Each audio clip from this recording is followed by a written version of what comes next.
Hello à tous et bienvenue. Aujourd'hui, on est à Las Vegas. Vegas, la ville de tous les possibles. Alors moi, je dirais plutôt la ville qui essaye de te pousser la dopamine en permanence et qui te pousse à la consommation. Et c'est justement là que ça devient intéressant. Dernièrement, j'ai pris un peu le chemin inverse. J'essaie de trouver plus de justesse et d'alignement dans tout ce que je fais.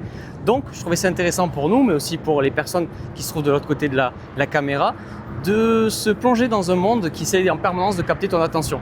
Donc je vous plonge dans l'énergie de Vegas et par la suite, on prend un peu de recul pour essayer d'examiner ce que ça procure chez nous et surtout d'essayer de comprendre comment on peut essayer de ne pas s'y perdre.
Yes, on se retrouve ici pour le retour un peu sur Las Vegas.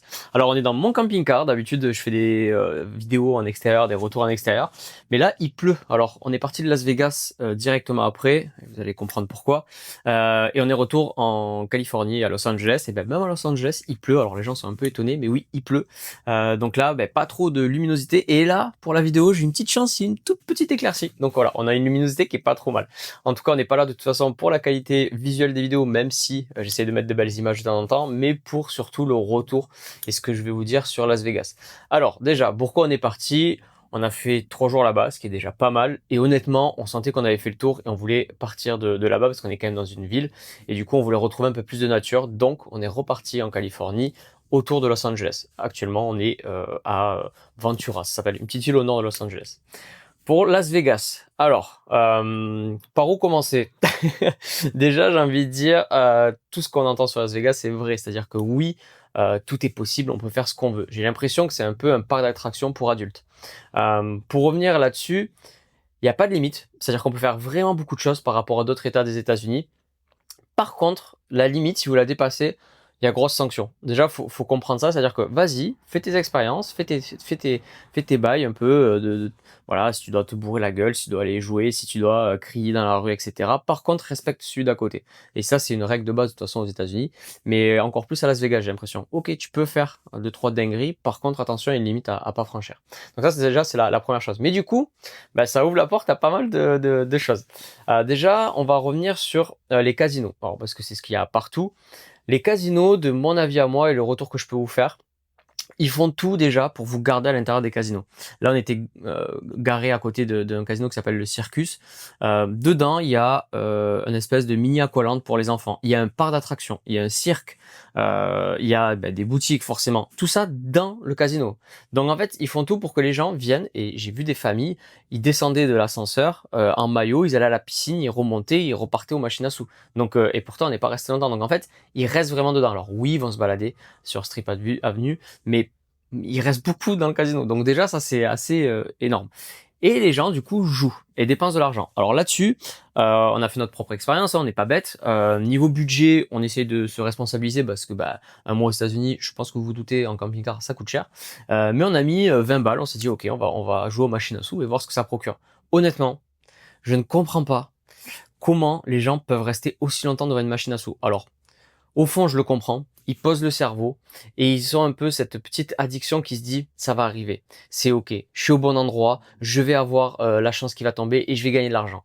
Et ils font tout, même le bruit des pièces. Vous savez, ce bruit-là, c'est quelque chose qui rentre dans le cerveau et qui vous crée un peu de dopamine. Et du coup, bah, ça engendre des personnes à rester très longtemps. J'ai vu des personnes en plein après-midi, alors ils fument dans les casinos, ça encore une fois, j'y reviens pas, mais je trouve ça naze. Donc ils fument leur clope, ils ont leur gobelet, ils mettent les pièces. Oh, je trouve ça d'une tristesse. Honnêtement, et pour avoir essayé, je ne comprends pas. En fait, voilà, attendre, enfin moi en tout cas, je suis pas aligné avec ça, d'attendre que la pièce tombe et que ça fasse de l'argent. Je trouve ça triste, vraiment triste. Après, je peux comprendre que eux, dans un sens, ils lâchent, ils ont envie de lâcher, de le faire de temps en temps, ça peut être ok. Le soir, tu vas au casino, tu dis ok, j'ai un budget, je lâche et puis je vois. Mais ce qu'il faut pas oublier, c'est que 20 $, nous, ça nous a fait 5 minutes top chrono. C'est-à-dire qu'une pièce d'1 $, vous mettez et vous appuyez un coup. Donc ça va très très vite. Donc honnêtement, ils doivent dépenser des sommes folles et c'est là où je en viens sur la balance de dire dépenser autant d'argent pour si peu de temps, pour aussi peu de plaisir, juste dans l'espoir de, ouais, je trouve ça assez triste. Honnêtement, je trouve ça assez triste. Par contre, tout ce qui est table de poker, blackjack, etc., je peux comprendre. Il y a une interaction avec des personnes autour. C'est quelque chose qui est plus convivial, on va dire. Donc à la limite, ça, je pourrais comprendre. Plus que les machines à sous ou les machines là où ils appuient bêtement, il y a des couleurs de partout, etc. Ils font tout de toute façon pour activer le cerveau, la dopamine et d'y rester, de penser que ça va tomber. Et la dernière chose sur les jeux d'argent, on va dire les paris sportifs. Alors ça, incroyable, il y a des salles exprès. Je vous l'avais vu dans la vidéo à un moment donné, des salles qui sont avec plein d'écrans, toutes les cotes en fait, et il y a des personnes qui regardent ça et limite là aussi ça crée un espèce de truc convivial. Et il y a même des personnes qui sont payées pour être là, ils sont au téléphone avec d'autres personnes et ils parient en direct en fait. Alors il doit y avoir des cotes différentes, il doit y avoir des choses et des process qui se mettent en place, mais j'ai vu des personnes qui étaient payées pour parier pour d'autres personnes extérieures dans des casinos de Vegas sur des paris sportifs. Donc voilà. Donc encore une fois, les machines à sous et toutes ces machines-là, je vois pas l'intérêt. Tout ce qui est table, blackjack, poker, etc., il y a un petit côté convivial et paris sportif, je peux comprendre. J'en ai eu fait aussi et c'est assez cool de voir sur un match. Par contre, on peut vite s'y perdre et on peut vite perdre énormément d'argent parce que ça va très très vite et tout est fait dans ce sens. Ça, c'est pour la première partie des jeux d'argent. La deuxième chose, c'est toute la dopamine qui est autour et l'activation en permanence du cerveau. Alors, je vous le dis dans la vidéo d'intro, je l'ai testé, c'est totalement vrai. Il y a des lumières de partout, il y a des gens qui vous activent, il y a des personnes, des Chippendales torse nu qui vous tirent les filles par le bras pour leur faire des danses et gagner de l'argent. Il y a des filles qui font pareil avec les mecs. Bref, c'est en permanence ça.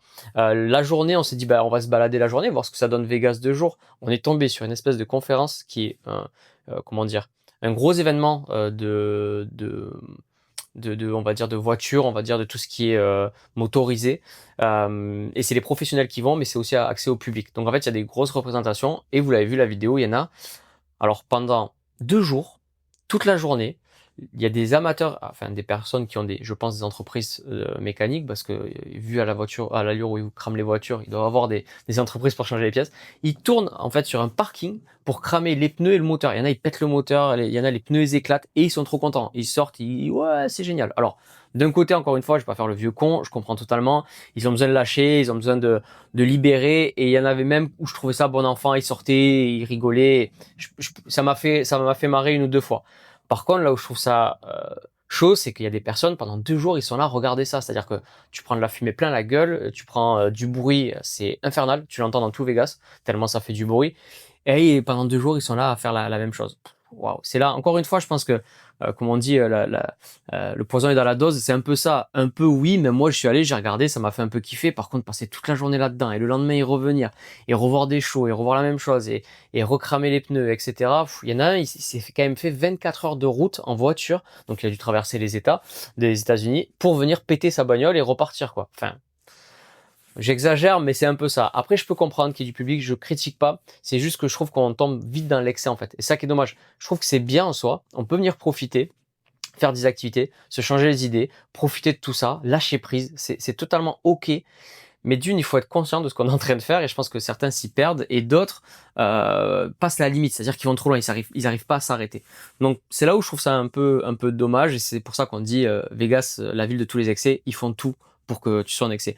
Nous, on n'a pas été en excès, c'est-à-dire qu'on n'a pas dépensé d'argent, on n'a pas joué au jeu, enfin à part 20 $ pour essayer, mais on a mangé dans un resto qui est un In-N-Out, un burger qu'on aime beaucoup, et qui reste à prix abordable, même si ça reste plus cher que dans les autres États aux États-Unis. Donc On n'a pas dépensé, on n'a pas fait les